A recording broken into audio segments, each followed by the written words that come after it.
What's up? Lovely people. Believe it or not, I am a comedian. And it dawned on me the other day that I've been doing this for almost 4 years now. I did stand up for the first time in Los Angeles the other day, and it went pretty well. And then I remembered I had access to a bunch of my old stand-up videos, including the first time I did stand-up. It's gonna be bad. It's gonna be really bad, and it's gonna hurt me. And I just want to show people that no matter how bad your first time doing stand-up is, eventually 4 years down the road, you might be able to make YouTube videos that sometimes get 100 views. So let's hop into it.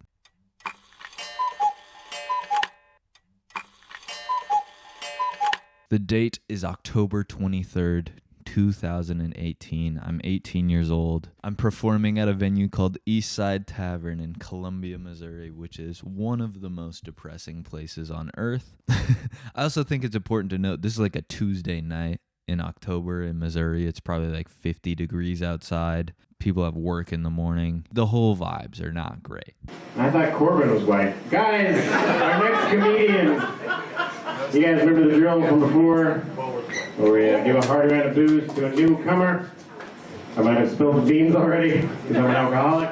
That's another thing is like the MCs are always really drunk.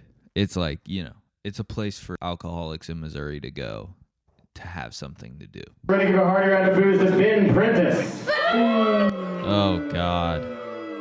Oh God. Look at the fit. What? I'm wearing shorts. I don't have my calf tattoo. You guys probably don't even know I have a calf tattoo. Let me show you. I'm wearing shorts and I don't even have the calf tattoo. It's not a terrible fit. It's very 18-year-old me. But it's like, this is what I thought like dressing up was back in the day, you know? I was like, oh, I'll just throw on some shorts and a collared t-shirt. Yes, sir! Hello. People laughed at me saying hello. Good start. I'm so nervous. It really hurts to watch this. Look how small my hands are on that microphone. Thank you for the warm welcome. This is my first time doing stand-up comedy. Thank you guys all for coming. But again, first time stand-up comedy. I had practiced and already butchered the first joke. I said thanks for coming. I wasn't supposed to say thanks for coming. So then I had to repeat. But again, first time doing stand-up comedy to go into the joke. But again, first time stand-up comedy. So that's pretty cool for you guys, because in like 15 years, you guys can all tell your kids, hey, I saw Prentiss do his first ever comedy show.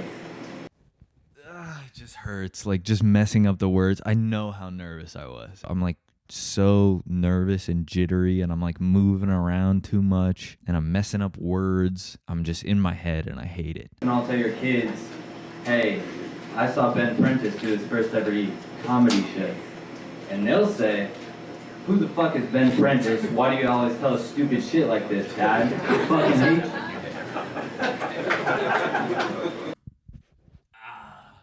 This is my least favorite part about this, is I get a couple laughs and then I go, oh, this hurts.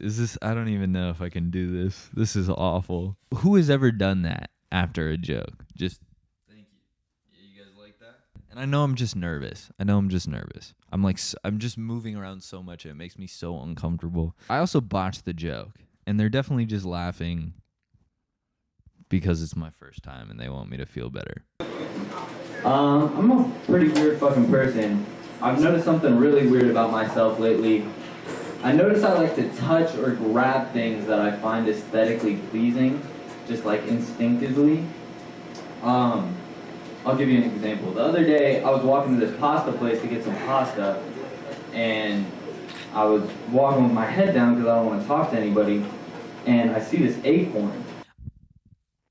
I hate how written this is. Like, I memorized it word for word. It's so obvious that I'm like presenting a script right now. I know my jokes word for word at this point, but I deliver them in a much more natural way. And this is just like so like, I'm not feeling the room out at all.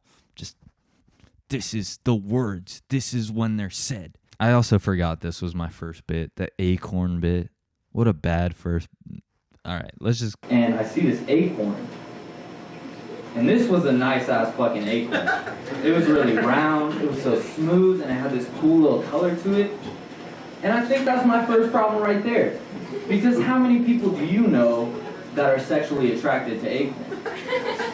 But I mean, let's be honest. They're round, they got a little point at the end, it kind of looks like a nipple. Acorns kind of look like little boobs. I can't be the only one. Don't say, if I took out the I can't be the only one and just sat in silence for a second, that would have got a huge laugh. That's a good joke. Acorns do look like little boobs, Ben. Good job. Good joke. I can't be the only one. That was a good laugh. That was a pretty solid laugh. You know why? Because I gave it space. I gave them the chance to laugh. I didn't just power through it with my script. I didn't just say, here are the words I need to say. Also, you can kind of see there's a thread loose on my shirt. Pfft. Nice shirt, man. You got a thread loose. So I see this acorn, and without thinking, the first thing I do is I pick it up. I pick up the acorn. And when I picked the acorn up, the first thing I thought was, why did I just pick this acorn up in the middle of my stride? Who the fuck does that? So I text my girl. I'm like, hey, babe. I did have a girlfriend at that time. That's weird. I haven't been in a relationship in 3 years. Did you make up a girlfriend for this bit? And then I was like, oh no, this actually happened. I actually had a girlfriend at this time. Weird. How does this guy have a girlfriend though? Little pineapple collared shirt. No way that guy should have a girlfriend. I text my girl. I'm like, hey, babe, I just saw this acorn and I picked it up. I don't know why I picked it up, but I did. And I sent it. And I kept walking. And we were texting about this acorn. And I dropped the acorn mid-text. And I was sad about it. I was like, I can't believe I just dropped the acorn. I really liked that acorn, but I knew I couldn't turn around and pick it back up because I knew somebody must have seen me pick up the acorn. And if somebody saw me pick up the acorn, that means they probably also saw me drop the acorn. So if I were to turn around and pick the acorn back up, that means somebody would have seen me pick up an acorn, walk with it, drop it, then turn back around, take 2 steps to pick the acorn back up, then turn back around and continue going on with my day. They'd be like, what went wrong in this dude's life to the point where he got emotionally attached to an acorn in the span of 30 feet? That was a pretty good bit. Very performative. It's much different to my style now. Solid bit, man. But that scares me. I'm going to tell you why that scares me. That scares me because... This right here, that scares me. I'm going to tell you why that scares me. That scared me because I learned that from Kevin Hart. Yeah, that scares me. The initial throwaway. I'm going to tell you why that scares me. Presenting the fact that you're about to tell a joke. That scares me because audience is locked in. Textbook stand-up right now. That's technique. You can see a little Kevin Hart influence in this. I dropped the acorn. That's Kevin Hart right there. That scares me because... if I'm grabbing acorns off the ground instinctively because they look nice now, what am I going to be grabbing in 5 years? Oh, God. Oh, God, I don't want to watch these next. What am I about to say? What am I going to be grabbing in 5 years? I know the end, but I forget the middle part because I think it's a weird... I'll be at the supermarket going to buy some cheese, and I'll be like, oh, she has a pretty nice...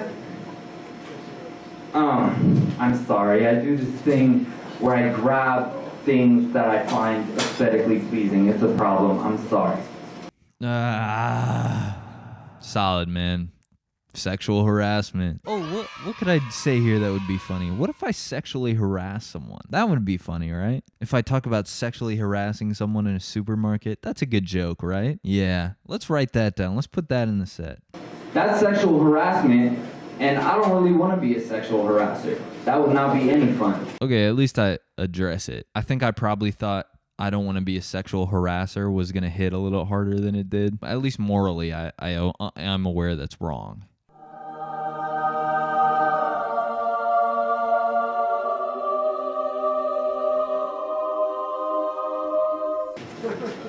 Next thing I know, I'm going to have nicknames in the streets. They're going to call me Ben the Baby Snatcher because I grab babies from mothers and run with them, but then I drop them because I don't want to kidnap the babies. That's not my intention. I just have to grab them because they look good. Next thing I know, I I have to go to rehab for 3 years because I'm snatching all these babies from mothers and running with them. And I come back and people are like, oh, Ben, it's been a while, man. How'd rehab go? I'm like, oh, it went well, but it took a while, but I'm better now, for sure. And they're like, well, good. Next day, I'm walking down the street. Mother and her child come around the corner, and she's like, oh, shit, not today, fuck. Everybody's at their window like, oh, my God, come see this. Ben's walking by a fucking baby. Oh, my God, what's about to happen? And I'm like, all right, come on, this is what we train for. Just like another one of those fake babies in rehab. Come on, you got this, just get past it. Oh my God, that's a cute fucking baby. Oh, I want to grab that baby and just run with it. And then drop it 25 feet later. Just keep past it. All right, 3 more steps. Here we go. Whew. See, you can do, I need that fucking baby. My name is Ben Prentiss. Thank you guys so much. Good bit. Horrible ending. Terrible ending to that. That was so awkward. Run that back. Whew. See, you can do, I need that fucking baby. My name is Ben Prentiss. Thank you guys so much. I had them in the pocket. I was doing well. I had them in the pocket. They were coming along with me. They were there for the ride. And then it just kind of botched the ending. And you can tell, like, on my face, there's like a look of defeat when I turn back around. Demoralized on the turn back around. Just my name is Ben Prentiss. Thank you so much. Look, as far as first times doing stand-up go, I think that went okay. I was trying to do the voices Kevin Hart does, the physicality, which I'm not Kevin Hart. I don't know if you could tell. But overall, not too bad. I got some laughs. Did okay. You could tell I got a lot more comfortable by the end. Good job, Ben. Little 18-year-old Ben. That's tough, man. Let me just say right now, to anyone who's watching this and just watched that and thought, yeah, no way. That looks so awful. That looks excruciating to go through that.